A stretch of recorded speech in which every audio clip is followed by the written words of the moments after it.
자동차는 수만 개의 부품이 조립되어 완성되는 매우 정밀한 재화입니다. 이런 이유로 사람들은 자동차 구입 시 자동차의 가격과 성능 외에도 구매 후 무상보증 수리에 대해서도 많은 관심을 보입니다. 어떤 자동차 제조기업은 소비자가 감탄할 정도로 공격적인 무상보증 수리 조건을 마케팅 수단으로 내걸기도 합니다. 공격적 마케팅은 기업의 매출을 올릴 수 있지만 그만큼 비용도 많이 들죠. 당연한 사실이지만 자동차 제조기업은 자동차 판매 후에도 무상수리와 관련한 비용을 부담해야 합니다.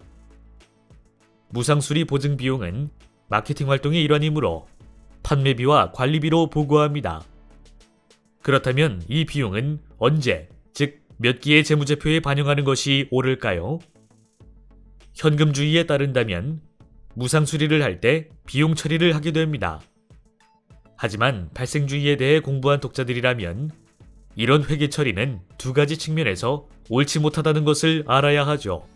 첫째로 수익비용 대응의 원칙에 어긋난다는 것입니다. 현금주의에 따르면 자동차가 판매될 때 수익이 인식되는데 그에 대한 마케팅 비용인 무상수리 보증 비용은 판매 후 보증기간에 걸쳐서 발생하기 때문입니다. 두 번째로 판매한 회계기간의 부채가 과소평가가 됩니다. 분명 자동차 제조기업은 판매와 동시에 고객에게 무상수리 보증과 관련한 의무를 가지고 있죠. 이와 관련된 의무는 당연히 부채로 보고해야 합니다. 이상의 이유로 현금주의에 따라 회계 처리하면 기업은 판매한 회계기간의 재무제표를 왜곡 표시하게 됩니다. 이것을 회계 등식으로도 쉽게 정리할 수 있습니다. 우선 자동차의 무상수리 보증과 관련한 부채가 표시되지 않아 부채가 과소 표시되죠. 그리고 등식을 통해서 자본이 과대 표시되었다는 것도 쉽게 이해할 수 있습니다. 자본이 과대 표시되었다는 것은 이익도 과대 표시되었다는 것을 의미합니다. 또 이익의 과대 표시는 수익의 과대 표시 또는 비용의 과소 표시 중 하나로부터 기인한 것입니다. 결국 판매비와 관리비에 해당하는 판매보증 비용의 과소 표시라는 것을 어렵지 않게 유추할 수 있죠.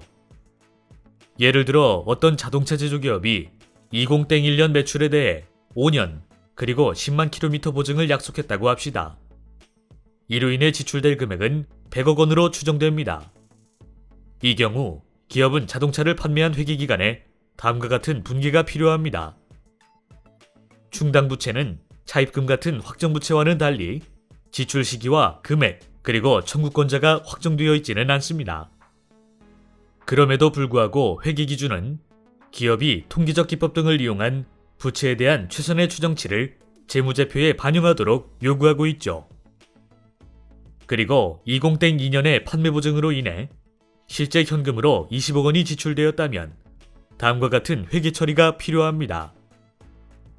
품질 관리를 중요시하는 자동차 제조기업에서 판매보증 충당부채는 매우 중요한 부채입니다. 현대자동차의 2020년 재무제표 주석을 보면 판매보증 비용이 2.83조 원으로 보고되었습니다. 이 금액은 판매비와 관리비 총액인 8.89조 원의 32%를 차지하며 매출액 51조 원의 약 6%에 해당되죠. 현대자동차가 대규모 충당부채를 새로 반영한 것은 과거 판매한 차량 엔진의 결함으로 인해서였습니다. 2009년 개발한 현대자동차의 세타2 엔진은 소나타, 투싼, K5, 소렌토, 스포티지 등에 사용된 핵심 부품이죠. 하지만 결함으로 현대차 그룹은 대규모 수리 비용을 부담해야만 했습니다.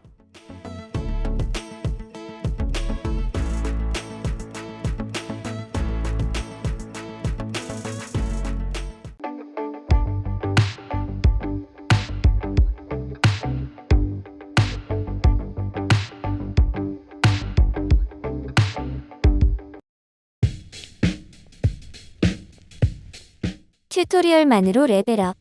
만화 왕초보를 위한 회계 튜토리얼. 만화 왕초보를 위한 회계 튜토리얼이 제안하는 회계 공부 3단계.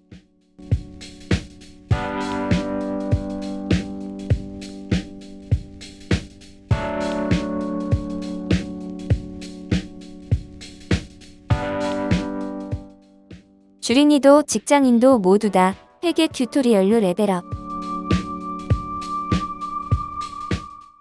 회계, 이제부터 쉽고 재미있게 공부하세요.